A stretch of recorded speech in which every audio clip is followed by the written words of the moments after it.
నమస్కారం. జాగృతి టీవీ ప్రేక్షకులకు సుస్వాగతం. మహిళా దినోత్సవం అనగానే మహిళల విజయాలు, త్యాగాలు, పురోగతి వంటి ఎన్నో విషయాలు మాట్లాడుకుంటాం. ప్రస్తుత 21వ శతాబ్దం నాటికే మహిళలు పరిశ్రమలు, వ్యాపారం, భద్రతా దళాలు, medical field, engineering, space technology లాంటి ఎన్నో రంగాల్లో విజయాలు అందుకున్నారు. సందేహం లేదు, మహిళల విషయంలో పైకి ఇంత అభివృద్ధి కనిపిస్తున్నప్పటికీ దాటాల్సిన అవరోధాలు, అధిగమించాల్సిన మైలురాళ్ళు ఇంకెన్నో ఉన్నాయి.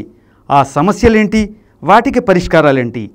ఈ అంశంపై జాగృతి టీవీ నిర్వహించిన చర్చా వేదికలో భారతీయ శిక్షణ్ మండల్ తెలంగాణ ప్రాంత జనరల్ సెక్రటరీ ప్రొఫెసర్ ఉమారావు గారు, అలాగే రాష్ట్ర సేవికా సమితి తెలంగాణ ప్రాంత తరుణి ప్రముఖ్ డాక్టర్ కాంచన్ గారు పాల్గొని విలువైన విశేషాలు తెలియజేశారు. ఈ చర్చా వేదిక మీకోసం. అమ్మా నమస్కారం. ఉమ్మగారు నమస్కారం. కాంచన్ గారు నమస్తే అండి. నమస్తే. సో మహిళా దినోత్సవం సందర్భంగా ముందుగా మీకు ధన్యవాదాలు తెలియజేస్తూ జాగృతి టీవీ తరపున, మా ప్రేక్షకుల తరపున మీకు మీ విజయాలకి అభినందనలు, ధన్యవాదాలు తెలియజేస్తా. మహిళా ఉద్యమాలు లేకపోతే మహిళా లోకం లేకపోతే మహిళా సమాజం అనే దగ్గరికి వచ్చేసరికి విజయాలు ఉంటాయి, త్యాగాలు ఉంటాయి, అవరోధాలు ఉంటాయి. అయితే ఆ సబ్జెక్టులోకి మనం లోపలికి వెళ్లే ముందు మీకు స్ఫూర్తిదాయకమైనటువంటి మహిళ గురించి తెలియజేయండి. తప్పకుండా. ఈరోజు నన్ను ఇక్కడ ఇన్వైట్ చేసినందుకు చాలా ధన్యవాదాలు. నేను ఈరోజు ఈ స్థాయిలో ఇక్కడ నిలబడ్డాను, ఇన్ని విజయాలు సాధించాను, ఇంత అడ్వాన్స్మెంట్ ఇక్కడ ఈరోజు ఇక్కడ నిలబడ్డాను అంటే దీనికి కారణం మా అమ్మ. మా అమ్మమ్మ కేవలం 5వ తరగతి చదువుకుంది, కానీ చాలా చాలా నాలెడ్జబుల్ పర్సన్, చాలా ఇన్స్పైరింగ్ ఉమెన్. నేను ఈరోజు ఇక్కడ నిలబడ్డానంటే నన్ను క్రియేట్ చేసిన ఆమె మా అమ్మమ్మ, తర్వాత మా అమ్మ. వాళ్ళిద్దరు నా లైఫ్లో చాలా ఇన్స్పైరింగ్ ఉమెన్. ఆ రోజుల్లో మన పెద్దవాళ్ళు చదువు తక్కువ అయినప్పటికీ కూడా లోకంతో ఎలా వ్యవహరించాలో బాగా తెలిసిన వాళ్ళండి. అలాగే ఉమాజీ మీరు కూడా. నాకు ఇన్స్పిరేషన్ అంటే మా mother in the first instance. చదువుకుంటే ఎట్లా ఒక స్త్రీకి ఆర్థిక స్వావలంబన, సామాజికంగా ఎలాంటి ఎదుగుదల కానీ, ధైర్యాన్ని కానీ, సమాజంలో ఉండటానికి కావలసిన ధైర్యం కానీ, ఫ్యామిలీని నెట్టుకు రావడానికి కావలసిన ధైర్యం కానీ ఇస్తుంది అని నాకు ఎక్కువగా ఇన్స్పైరింగ్గా చెప్పిన వ్యక్తి మాత్రం మా అమ్మనే. సో ఆమె ఎప్పుడూ ఒకటి బిలీవ్ చేసేది, ప్రతి ఒక్క స్త్రీకి ఆర్థిక స్వావలంబన అనేది తప్పనిసరి అని.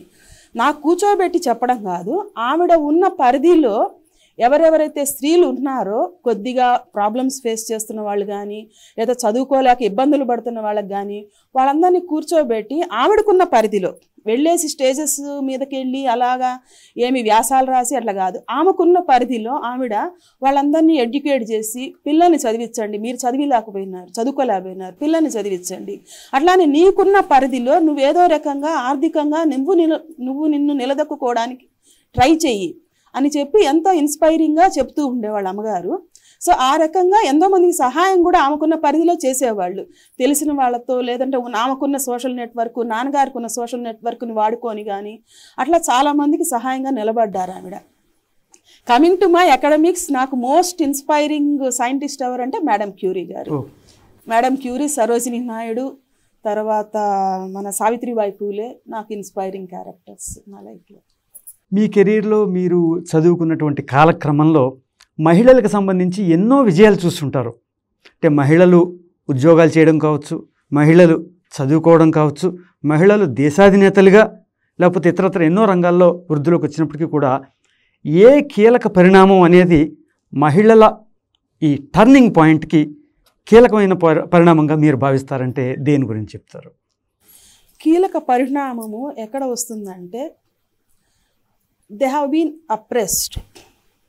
ఒకప్పుడు ఏంటంటే వాళ్ళని సామాజికంగా ఫర్ ద సెంచురీస్ టుగెదర్ వాళ్ళని అణగదొక్కబడ్డప్పుడు వాళ్ళకి అవకాశాలు అనేవి లేవు. అణగదొక్కబడ్డం మాత్రమే ఉండి అవకాశం లేనప్పుడు వాళ్ళు ఇంకా అధమాధమంగా పాతాళానికి వెళ్ళిపోతారు. అట్లా కాకుండా పోస్ట్ ఇండిపెండెన్స్ కానీ, లేదంటే ఎంతోమంది సామాజిక కార్యకర్తలు, రాజా రామ్మోహన్ రాయ్, సావిత్రిబాయి ఫూలే, మన సరోజిని నాయుడు గారు, ఇలాంటి వాళ్ళందరూ కూడాను ఎంతో కొంత అవకాశాలు ఇవి ఉన్నాయి అని చెప్పి వాళ్ళని వాళ్ళు ప్రూవ్ చేసుకొని సమాజానికి వాళ్ళని వాళ్ళ నిదర్శనంగా చూపించుకొని మీరు కూడా ఇలాంటి అవకాశాలను అందిపుచ్చుకుంటే అని ఒక ఇది ఎప్పుడైతే క్రియేట్ చేయగలిగారో, అణగదొక్కబడ్డము అనేది ఎప్పుడైనా ఉంటుంది. వీక్గా ఉండే బలహీనుడిని ఎవరైనా అణగదొక్కుతారు. కానీ ఏంటంటే అవకాశము అనేది క్రియేట్ చేయబడ్డప్పుడు సమాజంలో దీన్ని మీరు ఇలా వాడుకోవచ్చు అని ఎవరైనా కొంతమంది చెప్పినా సరే, వాళ్ళు సమాజంలో ఉండే వ్యక్తులు ఎవరైనా కానీ దాన్ని ఎలా వాడుకోవాలి, మనం ఎట్లా పైకి రావాలి అని స్వతహాగా ప్రతి ఒక్క వ్యక్తికి ఉంటుంది. అది మగవాళ్ళు కావచ్చు, ఆడవాళ్ళు కావచ్చు, ఉంటుంది. ఉన్నప్పుడు వాళ్ళు ఏం చేస్తారంటే అవకాశాన్ని వాడుకోవడానికి ట్రై చేస్తారు. గవర్నమెంట్ చేయాల్సిన పాలసీస్ ఏంటంటే దాన్ని ఎట్లా ఛానలైజ్ చేయడము, వీళ్ళు ఆ అవకాశాలు వాడుకోవడానికి అనేది గవర్నమెంట్ యొక్క పాత్ర ఉంటుంది. యాజ్ అ రిజల్ట్ పోస్ట్ ఇండిపెండెన్స్లో అలాంటి ఎన్నో అవకాశాలని గవర్నమెంట్ వేరియస్ పాలసీస్తో క్రియేట్ చేయడం వల్ల, ఇలాంటి సామాజిక కార్యకర్తల వల్ల over a period of time వాళ్ళ కృషి వల్ల కానీ ఎంతోమంది స్త్రీలు దాన్ని వాడుకోవడానికి ట్రై చేశారు. ఇన్ ద ఫస్ట్ ఇన్స్టెన్స్ ఎంతో కొంత వాళ్ళకి వీలైనంత వరకు చదువుకుంటున్నారు, చిన్న చిన్న ఉద్యోగాలు చేయడం మొదలుపెట్టారు, లైక్ టీచింగ్.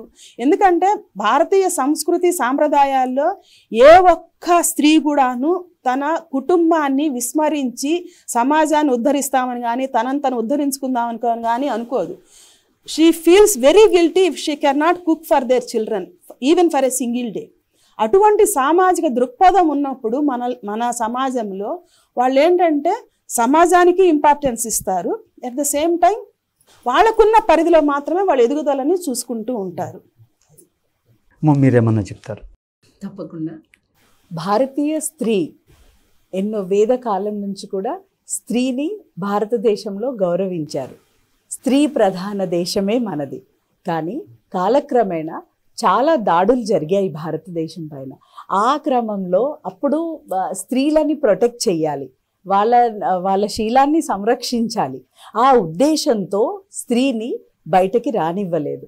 కానీ తర్వాత ఏమైందంటే తర్వాత అదే ఆచారము అని అనుకున్నారు, అదే పద్ధతి, అదే కల్చర్గా స్టార్ట్ చేశారు. కానీ తర్వాత పోస్ట్ ఇండిపెండెన్స్ కానీ ప్రీ ఇండిపెండెన్స్ కానీ అహిల్యాబాయి హోల్కర్ లాంటి వారు, ఝాన్సీ రాణి లాంటి వాళ్ళు, రాణి రుద్రమాదేవి లాంటి వాళ్ళు ఎన్నో రీఫార్మ్స్ తీసుకొచ్చారు.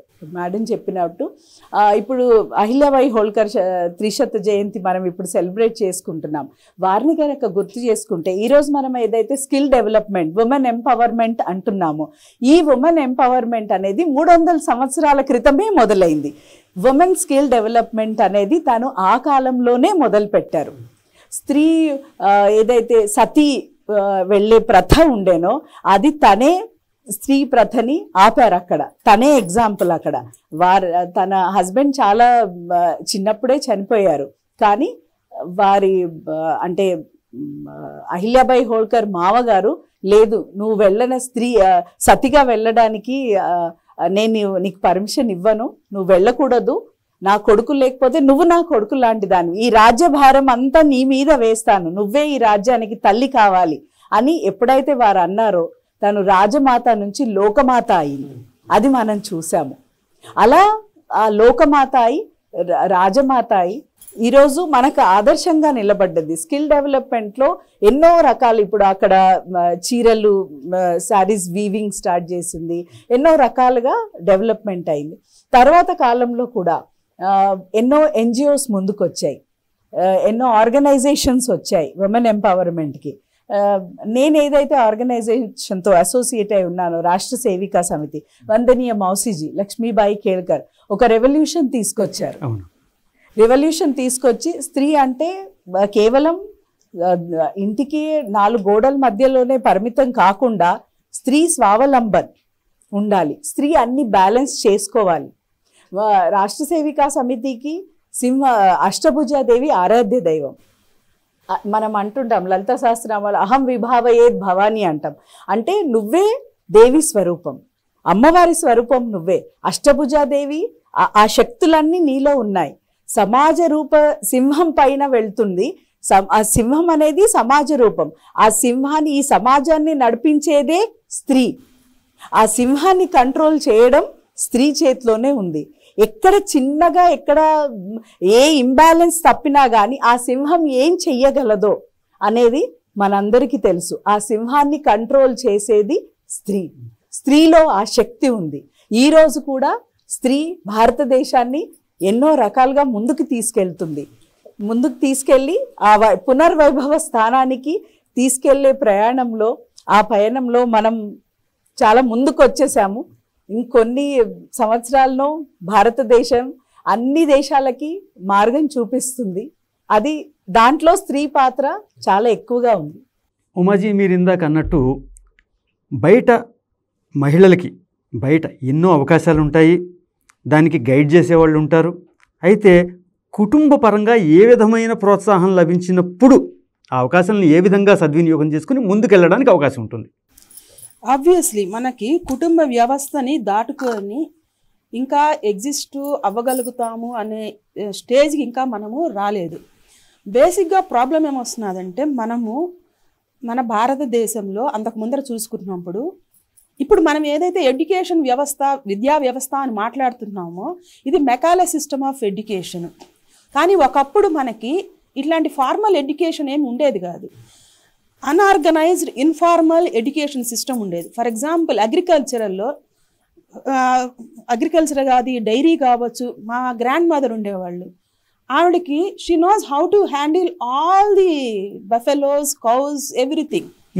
ఎలా చూసుకోవాలి ఏంటి అనేది. ఈ రోజున మీకు వెటర్నరీ ఒక డాక్టరు ఎంత నాలెడ్జ్ అయితే ఉంటుందో అంత నాలెడ్జ్ ఆవిడకి ఉండేది. She never attended any school. కానీ ఏంటంటే ఆవిడకి అంత నాలెడ్జ్ ఉంది. సో మన భారతీయ విద్యా వ్యవస్థ ఏదైతే మొదట్లో ఉండేదో బిఫోర్ బ్రిటిషర్స్ అరైవల్, అది అన్ఆర్గనైజ్డ్గా ఇప్పటిలాగా లేకపోవచ్చు. బట్ ఆ unorganised informal way of education ఏదైతే ఉందో that is very very essential to the present society. ఇంకొకటి ఏంటంటే, మనం చెప్తున్నట్టు ఫార్మల్ సిస్టమ్ ఆఫ్ ఎడ్యుకేషన్, స్కూల్స్కి వెళ్ళడము, తర్వాత కాలేజీకి వెళ్ళడము, తర్వాత యూనివర్సిటీస్కి వెళ్ళడము, వేరే జాబ్స్ కోసం ట్రై చేసుకోవడము, తర్వాత ఏదైనా లేదంటే బిజినెస్లో స్టార్టప్స్లో వెళ్ళడము, ఇలాంటి వ్యవస్థ ఉన్నది. సో ఇప్పుడు మనకేమవుతుందంటే, ఎన్ని చెప్పినా కానీ భారతీయ వ్యవస్థలో ఒక స్త్రీ యొక్క సక్సెస్ అనేది మనము గోల్డ్ స్టాండర్డ్ ఏంటి అంటే how she is successful in her marriage, with her marriage. పెళ్ళి చేసినామా, పిల్లకి అబ్బాయి మంచిగా చూసుకుంటున్నాడా లేదా, పిల్లలు పుట్టారా లేదా, వాళ్ళు మంచిగా చూసుకుంటున్నారా లేదా, ఆ అమ్మాయి ఫైనాన్షియల్గా ఇదిగా ఉంటున్నదా, ఇది గోల్డ్ స్టాండర్డ్ అవుతున్నది. దీనికే first priority 60% of the parents ఇస్తున్నట్టుగా మా స్టూడెంట్స్తో ఇంటరాక్ట్ అవుతున్నప్పుడు నాకు అర్థమవుతున్నది. ఏదైనా సరే ఎంటెక్ అయిపోయింది అనగానే వెంటనే పెళ్ళే కదా అంటారు. మీరు పిహెచ్డీకి చేయండి లేదంటే ఇంకేమిటి అంటే ఫస్ట్ పెళ్లి చేసిన తర్వాత చూద్దామమ్మా ఒక 5 years తర్వాత అంటారు. సో ఆ ప్రాబ్లము ప్రతి ఒక్క ఆడపిల్ల మాత్రము ఇంకా ఫేస్ చేస్తూనే ఉన్నది. తర్వాత ఇప్పుడు ఈ ఎడ్యుకేషన్లో మనం బయటికి వెళ్ళాలి అనుకుంటున్నప్పుడు వీళ్ళకి చాలా అప్రహెన్షన్స్ ఉంటున్నాయి. వాళ్ళ ఊరు నుంచి ఇంకొక దగ్గరికి పంపించాలి అంటే వాళ్ళ భయాలు చాలా ఉంటున్నాయి. ఏదో రకరకాలుగా వింటారు. ఆబ్వియస్లీ పేరెంట్స్ యొక్క మెంటాలిటీ ఏముంటుందంటే, ఏ బ్యాడ్ ఇన్సిడెంట్స్ ఉన్నా కానీ మన పిల్ల కూడా అలాంటి దానికి ఎక్స్పోజ్ అవుతుందేమో అనే ఒక భయం వాళ్ళని పీడిస్తూనే ఉంటుంది. సో వాళ్ళని తీసుకెళ్ళి అక్కడ డ్రాప్ చేయడము, లేదంటే అమ్మాయిని సరైన ప్లేస్లో ఉండటం. ఇప్పుడు మా దాంట్లో హాస్టల్స్కి వస్తుంటారు ఎంటెక్ లెవెల్లో, ఇప్పటికీ కూడాను పేరెంట్స్ వచ్చి వాళ్ళ తల్లిని లోపలికి పంపించి ఎలా ఉంది చూసుకోవడము, ఇవన్నీ కూడా జరుగుతున్నది. సో మన కుటుంబ వ్యవస్థ అనేది మన బలం, మన బలహీనత కూడాను. నేను అదే చెప్తూ ఉంటాను, ఎడ్యుకేషన్కి సంబంధించి కుటుంబ వ్యవస్థ అనేది ఆడపిల్ల ఎడ్యుకేషన్ సంబంధించి ఒక బలహీనత మాత్రమే. అమ్మాయిని ఎంతో రకాలుగా వెనక్కి అనేది లాగబడుతూనే ఉన్నది ఈ రోజుకి కూడాను. సో ఉన్న పరిస్థితుల్లో వాళ్ళు చదువుకోగలగాలి అంటే ఫస్ట్ వాళ్ళు they have to come to an assessment, నా ఫ్యామిలీ నన్ను ఎంతవరకు సపోర్ట్ చేయగలుగుతుంది అనేది. దానికి తగ్గట్టుగా వాళ్ళు వాళ్ళ కెరీర్ని డిజైన్ చేసుకోమని చెప్తుంటా. మినిమల్ ఇది అనేది తప్పనిసరి. నువ్వు బీటెక్ చేసావు, తర్వాత ఎంటెక్ చేసావు, ఆ తర్వాత నీ ఫ్యామిలీ ఎలా చెప్తున్నది. వితౌట్ ఫ్యామిలీ మన పిల్లల పెంపకంలో ఫ్యామిలీ సపోర్ట్ లేకుండా వాళ్ళంతటా వాళ్ళు వెళ్ళిపోయేసి సొసైటీలో బతికేంత ఇండివిడ్యువాలిటీ ఇంకా అటైన్ అవ్వడం లేదు చాలామంది పిల్లలకి కూడా. ఎంటెక్ చేసడానికి వచ్చేటప్పటికి వాళ్ళకి 22-24 years వస్తున్నా వాళ్ళందరూ వాళ్ళు వెళ్ళిపోయేసి ఉండగలగడము అనే ఇది దీనిలోకి వెళ్ళడం లేదు. కాబట్టి కుటుంబంలో ఎవరైతే చెబుతున్నారో ఎంతవరకు చదువుకోవాలి ఏంటి అనేది అదొక ఇది. రెండవది ఏంటంటే పిల్లల్ని బయటికి పంపించేటప్పుడు అక్కడ ఆ స్కూల్స్ ఎట్లా ఉంటున్నాయి, పర్టికులర్లీ స్కూల్ ఎడ్యుకేషన్ చాలా సఫర్ అవుతున్నదండి. సామాజికంగా చూసుకుంటూ ఉంటే ఏమవుతుందంటే ఆర్థిక వ్యవస్థ ఇప్పుడు మనకి పూర్, మిడిల్ క్లాస్, రిచ్ చూసుకుంటున్నప్పుడు socio economic conditions in the villages are still పూర్గానే ఉంటుంది. ఇప్పుడు తల్లిదండ్రులు అగ్రికల్చరల్ లేబరర్ అనుకోండి, అగ్రికల్చరల్ లేబరర్ అయినప్పుడు వాళ్ళు ఏమనుకుంటారంటే పిల్ల ఇంట్లో ఉండి తమ్ముడిని చెల్లెల్ని చూసుకోవాలి, లేదా పెద్దవాళ్ళు వంశంలో ఉన్న వాళ్ళని చూసుకోవాలి, ఇలాగ ఎక్స్పెక్టేషన్స్ ఉండి పిల్లని ఇంట్లో ఉంచేస్తున్నారు. అదొక ప్రాబ్లం. ఇంకొక స్టేజ్లో ఏమవుతున్నదంటే వాళ్ళని మనతో పాటు తీసుకెళ్దాము, ఒక 10 ఏళ్ళు వచ్చాయి 12 ఏళ్ళు వచ్చాయి, పిల్లని మనతో పాటు తీసుకెళ్ళేసి ఆ అమ్మాయిని కూడా పని చేపిస్తే ఎంతో కొంత పైసలు వస్తాయి. సో ఇదొక సపోర్ట్. అంటే ఏంటంటే వాళ్ళకి టాంజిబుల్ అవుట్పుట్ కనిపిస్తున్నది, in the form of daily wage వాళ్ళకి టాంజిబుల్ అవుట్పుట్ కనిపిస్తున్నది. సో ఇలాంటి కండిషన్స్లో పిల్లల్ని చదువుకి పంపించడం లేదండి. తర్వాత స్కూల్స్కి వెళ్తున్నప్పుడు రైనీ సీజన్లో మీరు ఏదైనా విలేజెస్కి వెళ్ళి చూస్తే అటెండెన్స్ పర్సెంటేజ్ 20 to 30%. ఎందుకంటే అవి రోడ్డు ఫెసిలిటీ సరిగ్గా ఉండటం లేదు, మనం ఎన్ని స్కీమ్స్ చెప్తున్నా కానీ బిల్డింగ్లు సరిగ్గా ఉండటం లేదు, తర్వాత టీచర్స్ సరిగ్గా రారు.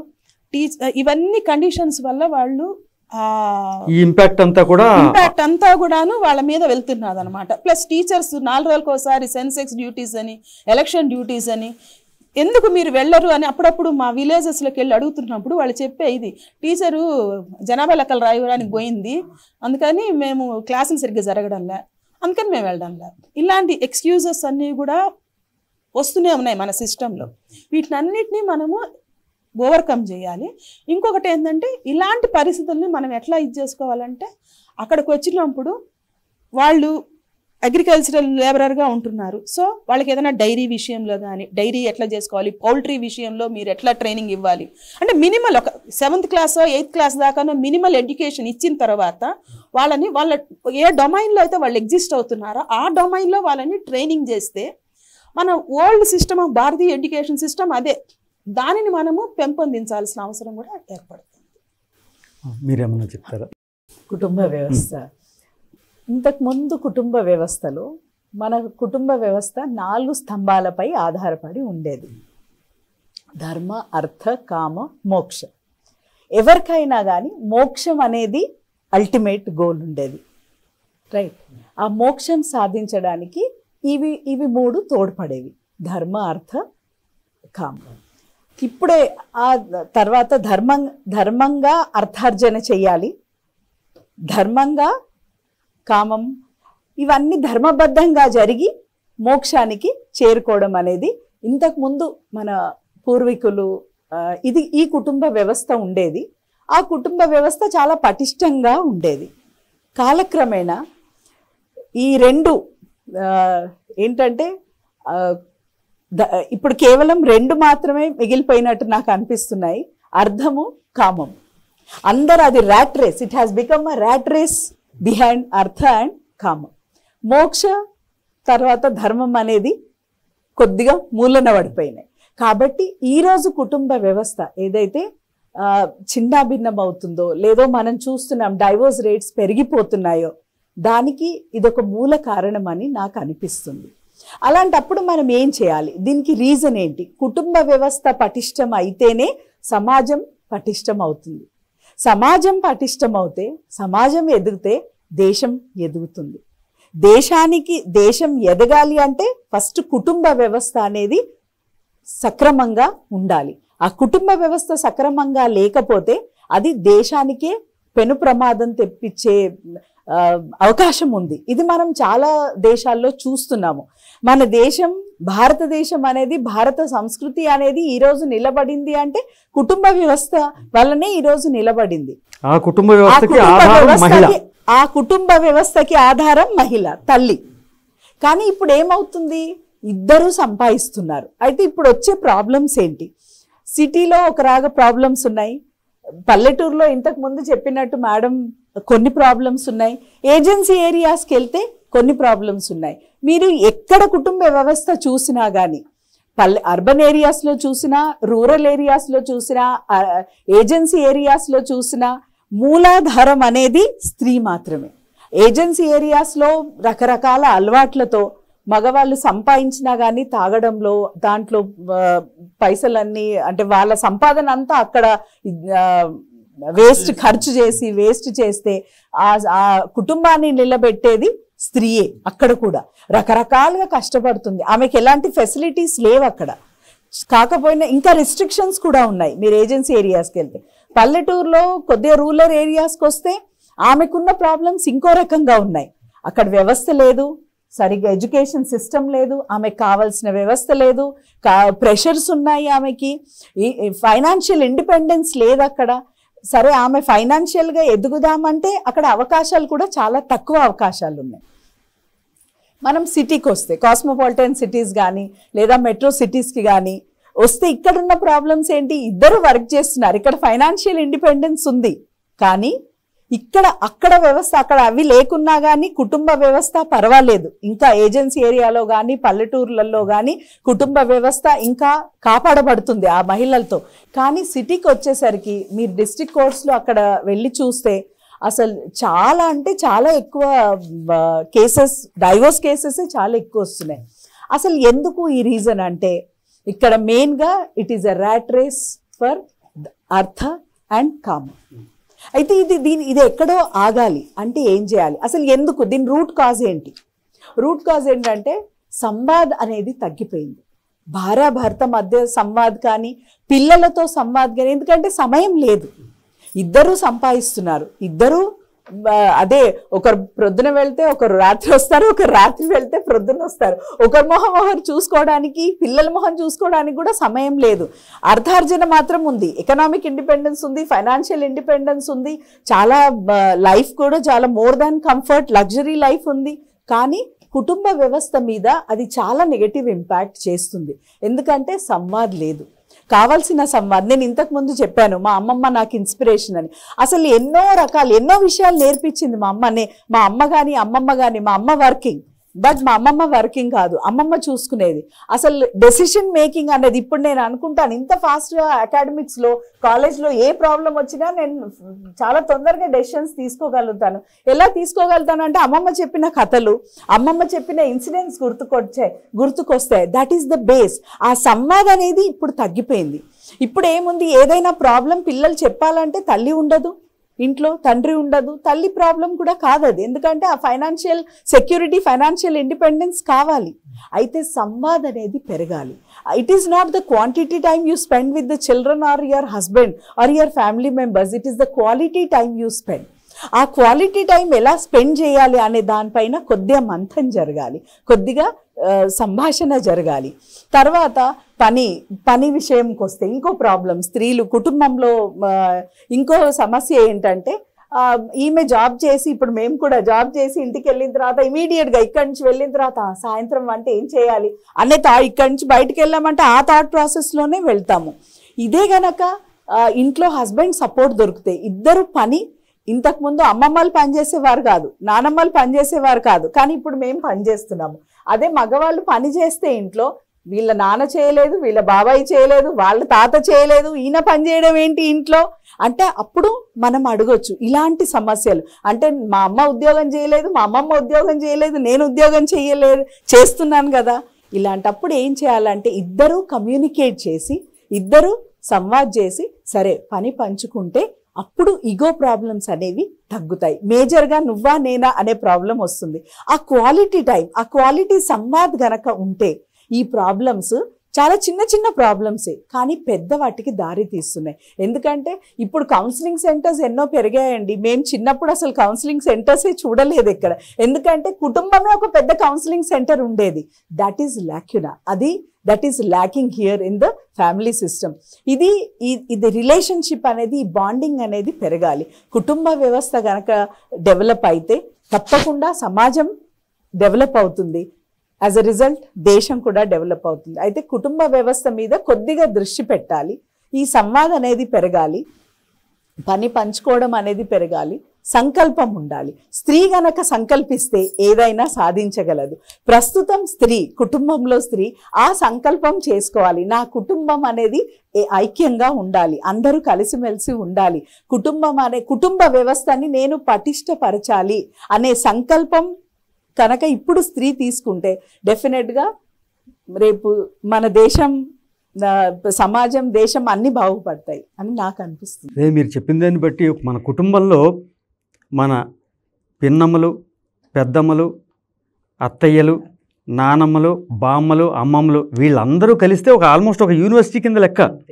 చాలామంది వీళ్లతో పెరిగే ఎంతో జ్ఞానం సంపాదించుకున్నారండి. అందరూ ప్రతి ఒక్కళ్ళు యూనివర్సిటీకి వెళ్ళరు, ప్రతి ఒక్కళ్ళు కావాల్సిన చదువు అందదు. వాళ్ళందరికీ ఆ ఇన్పుట్స్ కుటుంబ పరంగా వీళ్ళ నుంచే వచ్చేది.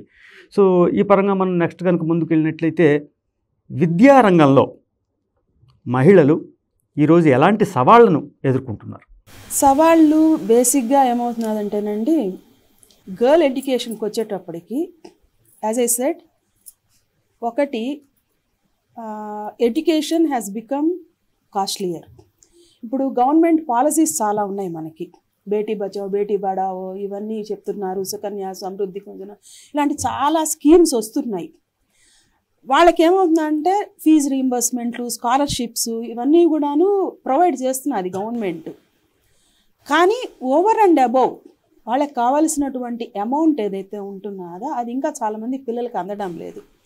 ఇప్పుడు స్కాలర్షిప్ 2000 రూపీస్ ఇస్తున్నది గవర్నమెంట్ అంటుంటే మంత్లీ మెస్ ఫీజు, లేదంటే వాళ్ళ ఫీజెస్ ఏదైతే ఉంటున్నాయో వాళ్ళకి 10,000 ఇస్తున్నదంటే అక్కడ ఫీజు 20,000 అంటే ఈ 10,000 గ్యాప్ ఏదైతే ఉందో అది సపోర్ట్ చేసేటట్టుగా కొంత లేదనమాట.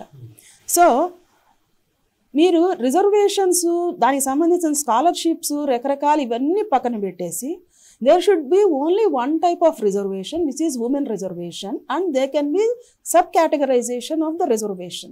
SC ST మహిళలకి ఇంత, BC మహిళలకి ఇంత, OC మహిళలకి ఇంత, ఇట్లా they can sub-categorize it చేసి కంప్లీట్ ఎడ్యుకేషన్ కాస్ట్ ఏదైతే ఉన్నదో దానిని గవర్నమెంట్ బేర్ చేసేటట్టుగా ఉండాలి. తర్వాత పిల్లల్ని ఊళ్ళల్లో ఉండి చదివిస్తూ ఉంటే, ఇళ్లలో పెట్టి చదివిస్తూ ఉంటే ఉండే ప్రాబ్లం ఏంటంటే, ఈరోజు నువ్వు స్కూల్కి వెళ్ళక ఇంట్లో పని ఉంది అంటారు. అది ఆ సిస్టమ్ ఆఫ్ ఇది అలవాటైపోయి వాళ్ళు డ్రాప్ అవుట్స్ ఎక్కువ అవుతున్నారు మనకి. ఇప్పుడు మనము 80% ఎడ్యుకేషన్లో ఆల్ ఓవర్ ద వరల్డ్ ఉంటే ఉమెన్ ఎడ్యుకేషను మన దాంట్లో 65% ఉన్నది. 14 to 15 years ఆఫ్ ఏజ్లో dropouts are very high మనకి. సో ఏమవుతుందంటే ఈ డ్రాప్ అవుట్స్ ఎందుకంటే, ఒకటి ఎర్లీ మ్యారేజెస్. సో ఈ ఎర్లీ మ్యారేజెస్ అనేవి మనము స్టాప్ చేయాలి అంటే సొసైటీలో చాలా సివియర్ మార్పులు అనేవి జరగాల్సి వస్తుంది. దానికోసం మనం మొదటి నుంచే వాళ్ళని 1వ క్లాస్ నుంచో 2వ క్లాస్ నుంచో వాళ్ళకి గురుకుల స్కూల్స్ ఏవైతే ఉన్నాయో వాటి యొక్క నెంబర్ పెంచడం, అంటే బోర్డింగ్ స్కూల్స్ యొక్క నెంబర్ని పెంచేసి వాళ్ళని కంప్లీట్గా స్కూల్ అట్మాస్ఫియర్లో పెంచుతూ ఉంటే స్కూల్ డ్రాప్ అవుట్స్ని మనము తగ్గించవచ్చు. ఎప్పుడైతే స్కూల్ డ్రాప్ అవుట్స్ తగ్గుతారో నెమ్మదిగా చదువుకుంటూ పోతారు. పర్టికులర్లీ NEP 2020లో నువ్వు ఏది రాసినా పాసే అన్నట్టుగా అయిపోతున్నది. You will be getting some certificate. ఇప్పుడు 4 ఏళ్ళ బీటెక్లో నువ్వు 1 year చేస్తే ఏదో డిప్లొమా ఇచ్చి పంపిస్తున్నారు. ఎంతో కొంత ఒక సర్టిఫికేట్ అనేది వాళ్ళ చేతిలో అనేది ఒకటి ఉంటుంది. రెండోది ఏమొస్తున్నదంటే, most of the families, particularly I don't talk about the rich people who can afford the money, poor people, middle class people ఎవరైతే ఉన్నారో వీళ్ళ సిట్యుయేషన్స్లో ఆడపిల్లకి పెళ్లి చేయాలి అంటే ఈ రోజుల్లో not less than 20 lakhs of money per girl child spend చేయాల్సి వస్తున్నది. ఇంకొక 10 to 15 lakhs ఈ అమ్మాయి మీద పెట్టే పరిస్థితుల్లో చాలామందికి ఉండటంలో అవకాశం, ఇంక్లూడింగ్ మిడిల్ క్లాస్. సో నువ్వు బీటెక్తో ఆపే బిడ్డ అంటున్నారు, లేదంటే నీకు ఫెలోషిప్ కంప్లీట్గా వచ్చి మా మీద ఏ రకంగా డిపెండ్ అవ్వు అంటే చదువుకో బిడ్డ. సో ద పేరెంట్స్ ఆర్ వాళ్ళ ఉండే పరిస్థితుల్లో పిల్లలకి పెళ్ళి చేసి వాళ్ళని చదివించి అంతంత పెద్ద చదువులు కొంత ఉండటంలా. కాబట్టి గవర్నమెంట్ పాలసీస్ ఎట్లా ఉండాలి అంటే, వాళ్ళకి ఫైనాన్షియల్గా ఫ్యామిలీ మీద బర్డెన్ లేకుండా ఉంటే కొంతవరకు పేరెంట్స్ ఎంకరేజ్ చేస్తారండి దాన్ని చదువుకోవడానికి. నెక్స్ట్ ఇంకోటి ఏంటంటే, సేఫ్టీ అండ్ సెక్యూరిటీ ఏదైతే ఉన్నదో సొసైటీలో in general, not only in the educational institution, society per se ఎప్పుడైతే ఇంప్రూవ్ చేస్తామో అప్పుడు పిల్లల్ని ధైర్యంగా పంపిస్తారు. ప్రతి ఒక్క పేరెంట్ పర్టికులర్లీ మదర్స్ వచ్చి హాస్టల్లో దించిన తర్వాత పిల్లని, మేడం నీ మీదే భరోసాతో వెళ్తున్నా మేడం నేను అని చెప్పి తప్పనిసరిగా వెళ్తారండి. ఆ మాట, నీ మీద భరోసాతో వెళ్తున్నా మేడం నేను అనే మాట. ఎందుకంటే బిడ్డని ఇక్కడ వదిలేసి వెళ్తున్నాము అని పీకుతూనే ఉంటుంది వాళ్ళకి మనసు, వయసులో ఉండే పిల్లని వదిలేసిపోతున్నాము అనేసి. సో ఆ భయం ఏదైతే ఉన్నదో దానికి సంబంధించిన ప్రాపర్ కరెక్టివ్ మెజర్స్ అనేవి గవర్నమెంట్ పాలసీస్లో మనకి తప్పనిసరిగా జరగాలి. ఫస్ట్ ఒకటి, ఫైనాన్షియల్గా బర్డెన్ ఎట్లా ఉండద్దు, సేఫ్టీ ఇష్యూస్ ఎప్పుడైతే మనం అడ్రస్ చేస్తున్నామో అదొకటి. తర్వాత వాళ్ళకి జాబ్ ఆపర్చునిటీస్ కొంచెం బెటర్గా చేస్తే, because of either through reservations or వాళ్ళు ఏదైనా స్టార్టప్స్ పెట్టుకొని అట్లా ఉంటే దానికి కావాల్సిన ఫైనాన్షియల్ ఇది ఇలా ఇవ్వడము. తర్వాత స్టడీ లోన్స్ వాళ్ళకి, లేదంటే చారిటబుల్ ఇన్స్టిట్యూట్స్ ఏవైతే ఉన్నాయో వాళ్ళకి ఫైనాన్షియల్గా ఒక ఇది ఇచ్చారంటే బ్యాకప్, డెఫినెట్గా స్త్రీలు ఎడ్యుకేషన్లో తప్పనిసరిగా బాగానే పైకి వస్తారండి. కాంచన గారు, మీరు చాలామందికి కౌన్సిలింగ్ కూడా చేస్తూ ఉంటారు కదా. ఇవాళ ఉన్న సమాజంలో నేటి యువతరం మహిళల పరంగా, యువతల పరంగా ఎలాంటి సమస్యలు పుట్టుకొస్తున్నాయి, ఎలాంటి సవాళ్ళు ఉన్నాయి? చాలా రకాల సవాళ్ళు ఉన్నాయండి.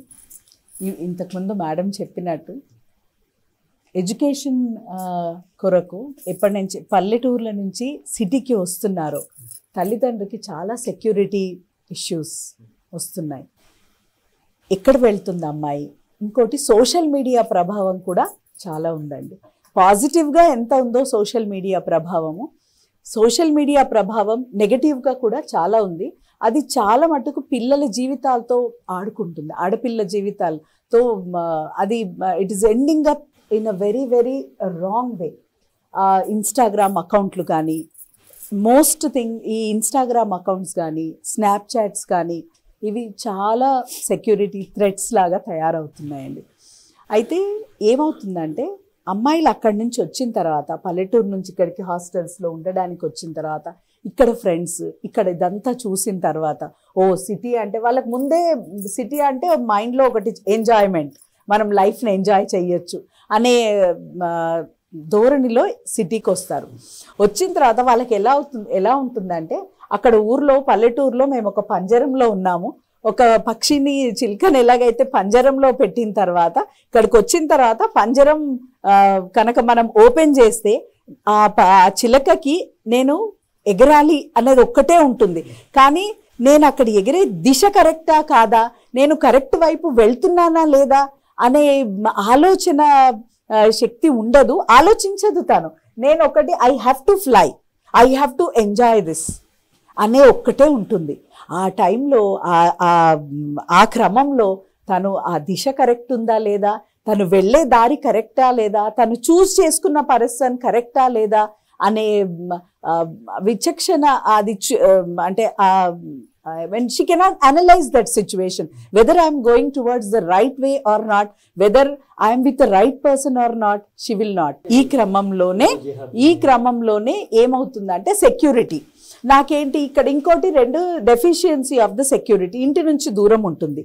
లేదా నేను ఇంతకుముందు కుటుంబ వ్యవస్థ చెప్పినప్పుడు, కుటుంబ వ్యవస్థ గురించి నేను ఇంతకుముందు మీతో మాట్లాడాను కదా, ఆ అంశంలో ఏంటి, కుటుంబంలో సంవాదం అనేది లేదు.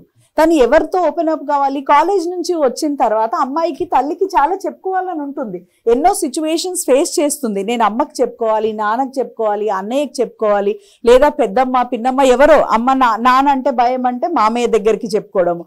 ఇప్పుడు ఎవరు లేరు కదా కుటుంబంలో చెప్పుకోవడానికి, కానీ చెప్పుకోవాలి. She has to went out all those things.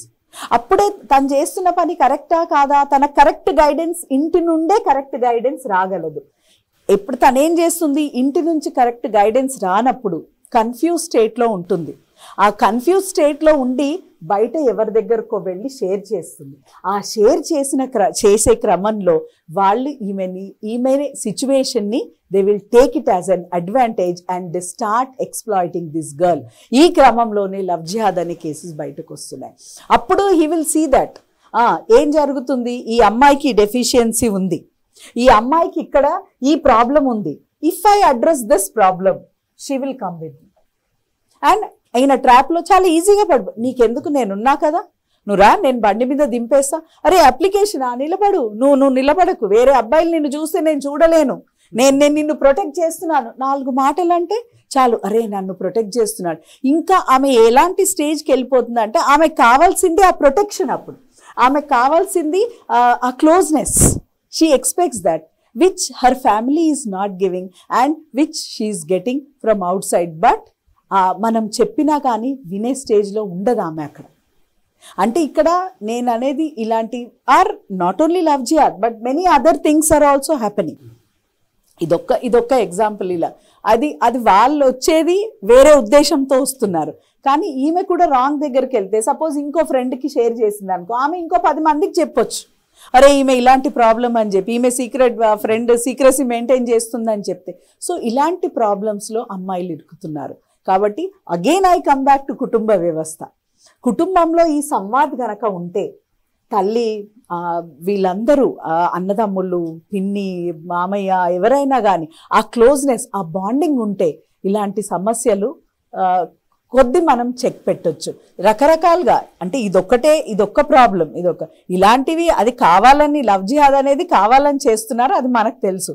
అది మనం దాన్ని ఎలా ఎదుర్కోవాలి అనేది we have found out some mechanisms, we are trying it to overcome that, but still we are not successful in that. We have to be successful in that. అదొక క్రమం జరుగుతుంది.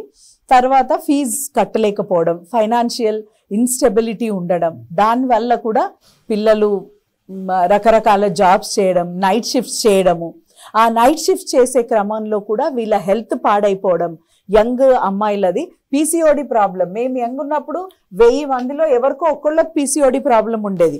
కానీ ఇప్పుడు ఈ టైమింగ్స్ మారిపోయి ఈ జాబ్స్ కంపల్సరీ, వాళ్ళకి ఇష్టం లేదు, వాళ్ళు చదువుకోవాలి, ప్రొద్దున కాలేజ్కి వెళ్తారు, రాత్రి ఉద్యోగం చేస్తారు, నిద్ర ఉండదు, తిండి ఉండదు, ఆరోగ్యం సరిగ్గా ఉండదు. ఇది కూడా చాలా సమాజానికి, ఆడపిల్లలు ఎవరైనా కానీ ఆరోగ్యం అనేది, సమాజం ఆరోగ్యంగా ఉండాలి అంటే సమాజంలో ఉన్న మనుషులు కూడా ఆరోగ్యంగానే ఉండాలి కదా.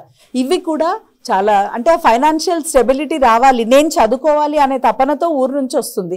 అమ్మ నాన్నకు డబ్బులు అడగాలంటే అమ్మ నాన్న పరిస్థితి తెలుసు, ఫీజులు కట్టలేరు, మధ్యలో చదువు ఆపడం ఇష్టం ఉండదు, కాబట్టి పార్ట్ టైం ఉద్యోగాలు చేస్తుంది. ఆ పార్ట్ టైం ఉద్యోగాలు చేసే క్రమంలో కూడా చాలా pressures, work pressure, education pressure, project submit చేయకపోతే ఫ్యాకల్టీ యాక్సెప్ట్ చేయదు, అక్కడ ఆఫీస్లో ప్రాజెక్ట్ కంప్లీట్ కాకపోతే బాస్ ఊరుకోడు.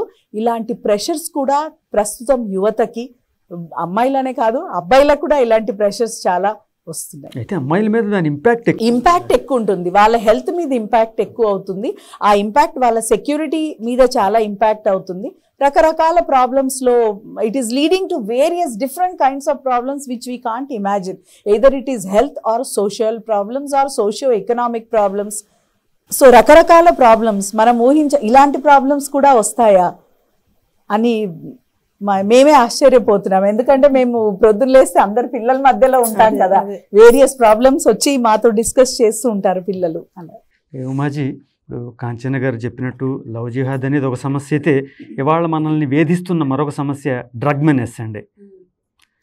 ఎస్పెషల్లీ ఆడపిల్లల్ని వాళ్ళకి తెలియకుండానే వాళ్ళు నిజం చెప్పాలంటే విక్టిమ్స్గా మిగిలిపోతున్నారు. ఎలాంటి పరిస్థితులు వీళ్ళని ఆ డ్రగ్ మెనెస్ వైపు లాగుతున్నాయి, ఏ విధమైనటువంటి ఉచ్చు వేసి, ఏ విధమైనటువంటి వల వేసి వీళ్ళని లాగుతున్నారు అనేది, మీరు స్టూడెంట్స్ ఎక్కువ ఇంటరాక్ట్ అవుతూ ఉంటారు కాబట్టి మీ అనుభవాన్ని. డ్రగ్ మేనేజ్ అనేది గర్ల్స్కే కాదండి, బాయ్స్తో కూడా మేము సఫర్ అవుతున్నాము. Of course our campus is zero drug, ఇది దాంట్లో మేనేజ్ చేస్తున్నాము జేఎన్టీయూ క్యాంపస్ని.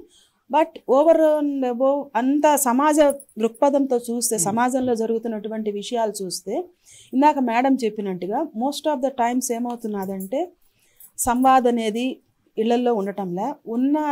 ఒకప్పుడు ఏంటంటే అమ్మమ్మ, తాతయ్య, ఆ వామ్ టచ్ ఆఫ్ గ్రాండ్ పేరెంట్స్ది, ఇలాంటివి ఒకటి ఫీల్ అయ్యేవాళ్ళు పిల్లలు. Because of various reasons nuclear families అయినాయి. ఒకటేంటంటే పిల్లలు ఇంట్లో ఉండి చదువుకున్న పిల్లలు అలాంటి వాటికి సకంబ్ అవుతున్నారు. ఇలా హాస్టల్స్కి వచ్చి చదువుకుంటున్న పిల్లలు అలాంటి పరిస్థితుల్లోకి నెట్టబడుతున్నారు. ఒకటేంటంటే పిల్లలు అన్న తర్వాత వాళ్ళకి వాళ్ళు ఒక ఏజ్ గ్రూప్లో పర్టికులర్లీ అడాలసెంట్ ఏజ్లోకి వచ్చినప్పుడు ఏమవుతుందంటే వాళ్ళలో జరిగే కొన్ని ఫిజియలాజికల్ చేంజెస్ ఏంటి అనేది వాళ్ళు డిఫైన్ చేసుకోలేరు. అంటిల్ అన్లెస్ ఒక సైకియాట్రిస్ట్ చెప్తే ఇవి ఇలాంటి చేంజెస్ వస్తాయి, నువ్వు ఇలా దీన్ని కోపప్ చేయాలి అని ఒక చెప్పగలిగి, అలాంటి సైకియాట్రిస్ట్ దగ్గరికి వెళ్ళడం ఒక స్టిగ్మాగా ఫీల్ అవుతుంటాం మనం. మోర్ ఓవర్ ఏంటంటే తల్లిదండ్రులు మోస్ట్ ఆఫ్ ద టైమ్స్ బయటికి వెళ్ళి ఎప్పుడో 9 10 వస్తారు. వాళ్ళ మెయిన్ ఏంటంటే పిల్లలకి సరైన లైఫ్ ఇవ్వాలి, మనము డబ్బు అనేది ఇంపార్టెంట్ అనే దృక్పథంతో వాళ్ళు ఉంటున్నారు. వీళ్ళ మీద అటెన్షన్ పే చేయడానికి మనుషులు ఉండటం లేదు. సో ఇళ్లల్లో ఉండే పిల్లలు ఏంటంటే ఫ్రెండ్స్కి అలవాటు పడుతుంటారు. కొంతమంది ఫ్రెండ్స్ ఎలా ఉంటున్నారంటే వాళ్ళు ఆల్రెడీ అలాంటి దానికి ఎక్స్పోజ్ అయ్యి ఉంటారు. వీళ్ళ లోన్లీనెస్ అనుకోండి, ల్యాక్ ఆఫ్ బిలాంగింగ్నెస్, ఆ ఫీలింగ్ ఏదైతే ఉంటుందో దానికి వీళ్ళు ఇలాంటి వాళ్ళతో కలిసి వెళ్తున్నప్పుడు అలాంటి వాటికి లోన్ అవుతున్నారు, అలాంటి ప్రాబ్లమ్స్లోకి నెట్టబడుతున్నారు వాళ్ళు. అలానే స్టూడెంట్స్ యూనివర్సిటీస్లో కానీ కాలేజెస్లో కానీ ఉంటున్న పిల్లలు, లేదంటే స్కూల్స్లో కూడా ఇది చాలా మేనేజ్ వస్తున్నది అంటే అర్థం చేసుకోండి. స్కూల్ లెవెల్లో హై స్కూల్ లెవెల్లో జరుగుతున్నది అంటే కూడా అర్థం చేసుకోండి. ఏమవుతున్నదంటే ఫ్రెండ్స్ అంటే వాళ్ళు ఒక స్టాండర్డ్ వాళ్ళ లైఫ్లో. వాళ్ళు మన పేరెంట్స్ చెప్పేదానికన్నా ఒరే మన ఇళ్లలోనే మనం చూస్తున్నాం, నీ ఫ్రెండ్కి ఇలా చెప్పరా, కొంచెం అర్థమయ్యేటట్టు చెప్పరా అని మనమే చెప్తూ ఉంటాం. ఎందుకంటే వాడి ఫ్రీక్వెన్సీలో ఉంటాడు. పేరెంట్స్ కానీ ఇంకొకళ్ళు కానీ different frequencies. So he is more amenable to that frequency. వాడు చెప్పేది బాగా పర్సీవ్ చేసుకుంటాడు. ఆ పర్సీవ్ చేసుకోవడంలో ఏమవుతుందంటే స్క్రీనింగ్ అనేది ఫ్యామిలీ పెట్టగలగాలి. పెట్టలేనప్పుడు ఏమవుతుందంటే ఇలాగా కొంతమంది పిల్లలు మంచి వాళ్ళే ఉంటారు, కొంతమంది పిల్లలు ఏంటంటే ఆల్రెడీ వాళ్ళే తప్పుదారులలో నడుస్తున్న పిల్లలు. అది బూజింగ్ అలవాటు చేయొచ్చు, స్మోకింగ్ అలవాటు చేయొచ్చు, డ్రగ్స్ అలవాటు చేయొచ్చు, ఏదైనా చేయొచ్చు. చేస్తున్నప్పుడు ఏమవుతుందంటే వాళ్ళల్లో ఆ ల్యాక్ ఆఫ్ బిలాంగింగ్నెస్, లేదంటే నేను సరిగ్గా పరీక్షల్లో చదవలేకపోతున్నాను, I'm not being paid proper attention in the class. వాళ్ళకి ఆ ఏజ్లో ఏమవుతుందంటే వాళ్ళు చేసే ప్రతి ఒక్క పనిని మనం ఏదో ఒక అటెన్షన్తో రికగ్నైజ్ చేయాలి అనుకుంటుంటారు. అది ఎప్పుడు వస్తుంది? వాడికి ఒక ఎబిలిటీస్ ఉంటే వస్తుంది. ఎబిలిటీస్ రాని వాడు కూడా ఏమనుకుంటాడు, నాకు రికగ్నిషన్ కావాలి అనుకుంటాడు. ఇలాంటి కొన్ని సైకలాజికల్ కాంప్లికేషన్స్ అనేవి స్టూడెంట్స్లో ఉంటూ ఉంటాయండి. అది ఎక్కువగా హై స్కూల్ నుంచి స్టార్ట్ అవుతుంది, up to the level of BTech డెఫినెట్గా ఉంటుంది. ఎంటెక్లో కొద్దిగా ఇంప్రూవ్ అవుతారు వాళ్ళు కొంచెం ఏజ్ మెచ్యూరిటీ వల్ల. సో ఇలాంటివన్నీ ఏంటంటే స్కూల్స్ కానీ కాలేజెస్లో కానీ ఆల్రెడీ బయట సమాజంలో మీరు ఎన్ని పబ్స్ తీసుకుంటున్నా most of the pubs they are serving drugs. So ఒకసారి ఆ పబ్ కల్చర్కి అలవాటు పడి మనం ఏందో ఎంజాయ్ చేస్తున్నాము, మనం ఒక లైఫ్ ఎంజాయ్మెంట్ మేడం అన్నట్టు అది ఒక వెస్ట్రన్ అవుట్లుక్తో మనము ఉంటున్నాము. పర్టికులర్లీ పూర్ ఎకనామిక్ కండిషన్స్ నుంచి, సోషల్ కండిషన్స్ నుంచి వచ్చిన వాళ్ళకి ఆ పబ్లో పిచ్చి వెస్ట్రన్ డ్రెస్సులు వేసుకొని అట్లాగా వెళ్ళి డ్యాన్సులు చేసి స్మోక్ చేయడం, they feel they are in the upper echelons of the economic దీంట్లో ఉన్నాము అనుకుంటారు. దానిని సాటిస్ఫై చేసుకోవడం, అలాంటి అట్మాస్ఫియర్స్లోకి వెళ్ళడం వల్ల దానిని ఎక్స్ప్లాయిట్ చేయబడుతున్నది by the so called pubs and these things. So and కొంతమంది వీళ్ళని ఏజెంట్స్ లాంటి వాళ్ళని పెట్టుకొని ఉంటారు. ఈ ఏజెంట్స్ ఏంటంటే పిల్లల్ని ఎలా ట్రాప్ చేయాలి, వాళ్ళకు ఉన్నటువంటి ఆ ల్యాక్ ఆఫ్ బిలాంగింగ్నెస్ ఏదైతే సఫర్ అవుతున్నారో దాన్ని ఎట్లా ఎక్స్ప్లాయిట్ చేయాలి అనే దాంట్లో they are well versed with it. So వీళ్ళని పావులుగా వాడుకుంటారు, స్కేప్ గోట్స్ అవుతున్నారు ఇలాంటి పిల్లలు. కాబట్టి ఇలాంటి వాటిని స్టాప్ చేయాలి అంటే పేరెంట్స్ కంటిన్యూస్గా పిల్లలతో మాట్లాడుతూ ఉండాలి. వాళ్ళ ఫ్రెండ్స్ సర్కిల్ ఎలా ఉంది, ఇప్పుడు మీ పిల్లల్ని మీరు చూసుకోలేకపోతున్నారు. ఒక టీచరు క్లాస్లో 120 మంది మీద పర్సనల్ అటెన్షన్ పే చేయడం అనేది కూడా నాట్ పాసిబుల్.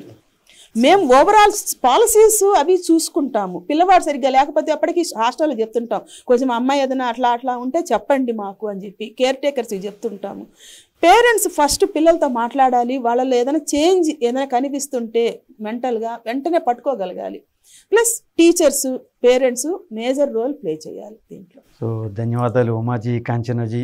ధన్యవాదాలు. మహిళల సమస్యలతో పాటు మహిళల విజయాలను కూడా ప్రస్తావిస్తూ వీరి సమస్యలకి కుటుంబ పరంగా ఏ విధమైనటువంటి పరిష్కారాలు తీసుకోవాలి, సమాజం పరంగా ఏ విధమైనటువంటి పరిష్కారాలు తీసుకోవాలి అనేటువంటి చర్చలో మీరు మంచి అంశాలు ప్రస్తావించారు.